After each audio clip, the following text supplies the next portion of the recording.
বইবন কল্পনার চাবিকাঠি। গর্বিত মোরগ। লাল ঝুঁটি, রং বেরঙের পালকে ঢাকা মোরগ মশাই খামারের বেড়ার ওপর বসে।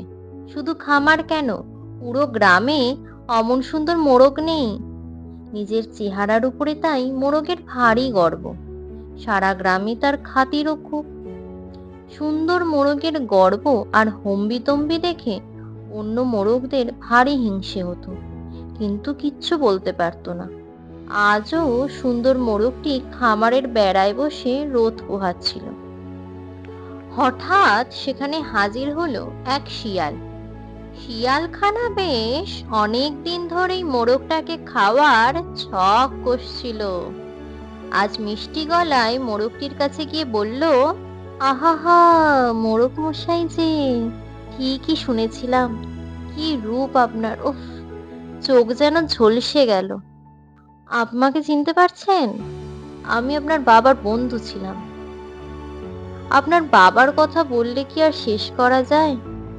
কি ভালোই না ছিলেন উনি, আর কি ছিল তার গানের গলা! আহা হা হা। আপনার এত সুন্দর রূপ আছে, কিন্তু তবু আপনি কি আর আপনার বাবার মতো অত সুন্দর গাইতে পারবেন? না না।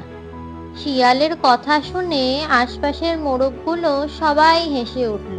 আহা, রূপের গর্ব করে আর গলা তো যেন কাকের থেকেও খারাপ। মোরগ তো বেশ অপদস্থ হলো। সে তখন নিজের সম্মান বাঁচাতে বলল, না না শিয়াল মামা, তুমি কিছুই জানো না, আমি আরো সুন্দর গাইতে পারি। শিয়াল বলল, আহা হা হা, বললেই হলো। আপনার বাবা কি সুন্দর গলা উপর দিকে তুলে দু চোখ বন্ধ করে গান করতেন। অমন করতে পারবেন নাকি? আমি আর দুজনকে দেখিনি অমন করতে। হুম, বলে কি! বাকি মোরগেরা শুনে হেসে এক্কেরে কুটি কুটি। মোরগ বলল, না না, দেখেন দেখেন শিয়াল মামা, আমার বাবা যেমনটি গান করতেন আমিও তেমনটি করতে পারি, দেখেন।